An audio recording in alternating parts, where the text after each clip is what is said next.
il avait déjà un rêve en tête. Oui, voilà, je pense que tous ces gens sont motivés par un rêve. Le mien, moi, c'était d'être champion olympique. Et déjà tout jeune, je disais à tout le monde que je vais être champion olympique. Donc il y a eu beaucoup de gens, effectivement, qui se sont moqués de moi, puisque c'était pas forcément facile d'assumer ce rêve. D'ailleurs, j'écrivais à l'école, qu'est-ce que tu veux faire plus tard, champion olympique? La prof me répondait, c'est pas un métier, vous n'avez pas compris la question, zéro. Et je lui disais, mais moi je veux vraiment être champion olympique. Oui, mais c'est pas un métier, il faut choisir un métier. Et donc voilà, donc c'est un peu comme John Lennon quand il disait, qu'est-ce que tu veux faire plus tard, être heureux? Et la prof lui répondait, mais c'est pas un métier, il disait, vous n'avez pas compris la question. Et il lui fait, mais madame, vous n'avez pas compris la vie. Et moi, c'était exactement ça. Donc je me suis battu, finalement, j'ai réussi progressivement à accrocher mon rêve, puisque je suis rentré en sport-études au collège. Ça se passait plutôt bien. Et puis après, il y a eu le... Oui, enfin, avec les entraînements qu'on connaît en natation, c'est quand même... Avec les entraînements particuliers. Dès le collège, c'est entraînement du lundi au samedi, plus 2 jours par semaine où on double les entraînements.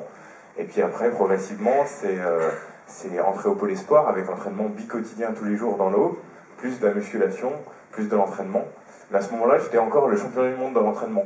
Je le dis souvent comme ça, champion du monde dans l'entraînement, puisque j'étais toujours au pied du podium, dur de se qualifier. Voilà, toujours des étapes un peu difficiles. J'arrive en compétition, je perdais un peu mes moyens. Et voilà, ça a été une carrière un peu comme ça, avec des rebondissements. T'as même failli arrêter. Oui, j'ai failli arrêter. Oui, j'ai arrêté en 2006 après le bac. Parce que oui, c'était une carrière assez compliquée, puisque j'étais champion du monde d'entraînement, je faisais plein de choses, mais comme il me disait, mon coach, c'est bien, tu fais des choses, mais ça sert à rien. Mais comment ça? Il me fait, tu vois, t'as battu le record des 12 heures de natation, t'as fait 42 km, c'est bien, mais ça sert à rien. Effectivement, ça sert à rien, excusez-moi. Personne ne le sait, mais voilà, donc c'était pour moi, j'étais fier en intérieur, mais au moment d'être champion, au moment de prendre une médaille, j'avais du mal. Alors, donc, après une petite dépression, je crois même, tu as pris beaucoup de poids aussi à cette époque-là, pendant la natation. Donc voilà, qu'est-ce qui t'a permis de remonter une première fois la pente? Ça a été un choix, moi, d'abord, déjà, dans un premier temps, d'arrêter, puisque mon coach me dit clairement, tu n'y arrives pas, il faut que tu fasses un choix. Et donc, ce choix était d'arrêter dans un premier temps, et puis en me dirigeant vers la fac de médecine, et pour mes études, j'ai très vite compris que c'était pas ma voie. J'ai fait une petite dépression, ma copine de l'époque m'a quitté, bon, enfin tout ça se mêle. Finalement, je suis parti faire mon road trip au Canada qui m'a un peu ouvert l'esprit, qui m'a un peu remis à la nature. Et ça a été un premier choix de rebond, de dire je reviens dans des études qui me correspondent, je suis allé en fac de sport. Et dans ces études, je me suis redécouvert et j'ai commencé de perfait, puisqu'en 2008, quand je reprends mes études, j'y vais juste pour nager, pour me faire plaisir. Et là, je deviens champion de France du 50 mètres papillon en m'entraînant. Et c'est enfin une médaille d'or que j'arrive à décrocher et un parcours qui recommence à devenir intéressant puisque j'ai les grandes équipes qui me rappellent. Il y a Marseille notamment qui m'appelle et qui me dit bon bah, tu voudrais pas venir t'entraîner à Marseille comme je les connaissais bien. À l'époque il y avait mon ami Alain Bernard qui était là-bas donc c'était pour ça qu'ils m'ont appelé et finalement je dis non je vais rester dans le coin, je vais rester chez moi là où je suis le plus à l'aise. Et au moment de reprendre ma carrière finalement j'ai eu cet accident de moto en 2008, le 26 juillet 2008, qui m'a paralysé le bras gauche et qui m'a coupé dans mon élan. Totalement paralysé, parce que là on voit que tu as retrouvé beaucoup. Donc voilà, là j'ai retrouvé beaucoup, donc c'est un plexus brachial, donc c'est un arrachement du tronc supérieur des nerfs qui nerve tout le bras. Donc ça veut dire que ça passait plus du tout, je pouvais plus bouger le bras du tout. Et puis progressivement, bon, déjà ça a été des déboires médicaux, souvent je le raconte, j'aime bien le raconter dans les conférences que je fais, puisque c'est pour expliquer aux gens que finalement la meilleure solution c'est de se prendre la main tout seul, puisque les médecins ont clairement dit au début, Monsieur Rozoy, c'est fini, vous bougerez plus le bras. Mais avant, juste avant, ce qu'il faut savoir c'est qu'un mois avant, il me disait, Monsieur Rozoy, il n'y a pas de souci, c'est pas grave, c'est une fracture, vous bougerez bientôt le bras. Je leur dis, il faut savoir, les mecs. Puis bon, je vais vous raconter là quand même la petite anecdote de ce vieux professeur que je vois, un vieux professeur, la caricature comme professeur Dumbledore, les lunettes 2001, tout ça. Et je vais le voir, il me faisait une étude des nerfs, il touchait, il enfonce des aiguilles, et puis en enfonçant ces aiguilles, je voyais bien que sa tête, elle devenait toute pâle, et puis il me disait, mais vous sentez rien, vous sentez rien? Je fais, bah non, je sens rien, et puis il enfonçait des aiguilles de plus en plus grosses, il envoyait des coups de jus.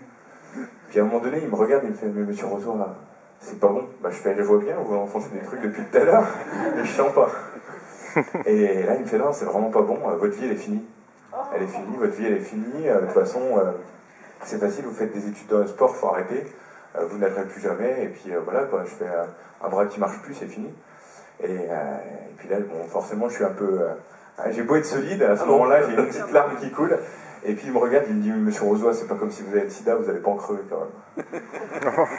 La délicatesse des médecins. Est-ce que c'est ce qu'on appelle être psychologue? Je pense qu'il lui manquait cet aspect-là. Il avait dû louper des cours de psychologie en médecine. Mais voilà, ça a été très dur sur le moment. Mais, et je le dis aussi crûment que ça s'est passé parce que je veux pas embellir la réalité. Mais derrière, ça a été des électrochocs qui m'ont permis de rebondir, qui m'ont permis de me pousser. Ces médecins qui finalement ne font rien, ou voilà, puisque c'est un peu ce qui s'est passé. J'ai été obligé de faire une démarche vers des médecins que je connaissais qui m'ont réorienté. Et là, ça a été le début de je me prends par la main et personne ne le fera pour moi. Et finalement, quand je retourne à ma rééducation, parce qu'on avance un peu sur la rééducation, je me retrouve dans le bassin à essayer de faire ma rééducation après de nombreuses opérations. Et là, c'est encore un électrochoc. Des petits enfants qui passent sur le bord du bassin et qui disent « Ah, regarde, lui, c'était Charles Rozoy, il nageait bien avant, mais maintenant, il est foutu. » Je sors de l'eau, là. Je vais les voir, je fais qu'est-ce que vous dites? Ah bah ouais, bah avant tu nageais bien, mais bon maintenant regarde à quoi t'en es réduit, tu fais de l'aquagym dans le bassin. Là mon coach il dit tu vas pas laisser dire ça. Je fais on va faire un 25 mètres, vous allez voir. J'ai fait un 25 mètres, j'ai forcément gagné le 25 mètres en nageant avec un bras. Je m'étais harnaché le bras avec des ceintures, avec des flotteurs et tout. C'était assez folklorique. Et finalement j'ai gagné ce 25 et mon coach me dit mais pourquoi tu reprendrais pas la natation? Et je lui dis mais je vais jamais réussir quoi. Il fait, mais tu pourrais faire du handisport. Je fais, oui, mais il faut être handicapé pour ça. Et là, il me dit, mais ouais, mais tu bouges plus le bras, quoi. Ah, oui, c'est vrai. Et donc là, c'est vrai que j'ai eu une réflexion sur moi-même, me dire, effectivement, il va falloir que j'accepte. Et c'est à coup d'électrochoc comme ça qu'on apprend à accepter son handicap. Et j'ai fait ma première compétition handisport en fin février 2009. Donc vous voyez, un peu plus de 6 mois après. Et voilà quoi, donc un peu le choc aussi, parce que quand on arrive, moi j'étais encore entier comme je dirais, j'aime bien le dire comme ça sur le bord du bassin, et là on voit il y a des bras, des jambes, des fauteuils au bord de la piscine, et puis on se dit mince, mais qu'est-ce que je fais là? Puis finalement ça s'est très très bien passé. J'explique souvent le handisport en disant, c'est comme le brocoli, il y en a plein qui disent qu'ils aiment pas mais ils n'ont jamais goûté. Le handisport c'est pareil, il faut venir voir, et vous allez voir, vous allez retrouver l'essence du sport, vous allez retrouver...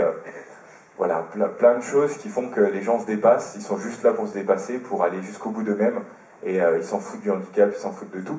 Tout ce qu'ils veulent, c'est faire du sport, se faire plaisir. Les gens se dépassent, et toi tu les dépasses en plus, parce que tu arrives souvent en premier. J'ai vu le palmarès, hein, d'ailleurs dès 2009, hein, tu as commencé à collectionner les titres jusqu'au Graal. Alors raconte-nous un peu 2012. Le Graal. Bah déjà, oui, c'était une longue route, puisque ça se passe pas comme ça. Je fais champion de France en 2009, donc là, à cette époque-là, j'ai encore un peu de poids en trop, j'ai des choses qui vont pas bien, mais à un moment donné, il n'y a plus personne qui peut me battre, parce que dans ma tête, après tout ce qui m'est arrivé, je dis plus personne ne peut m'enlever mon rêve.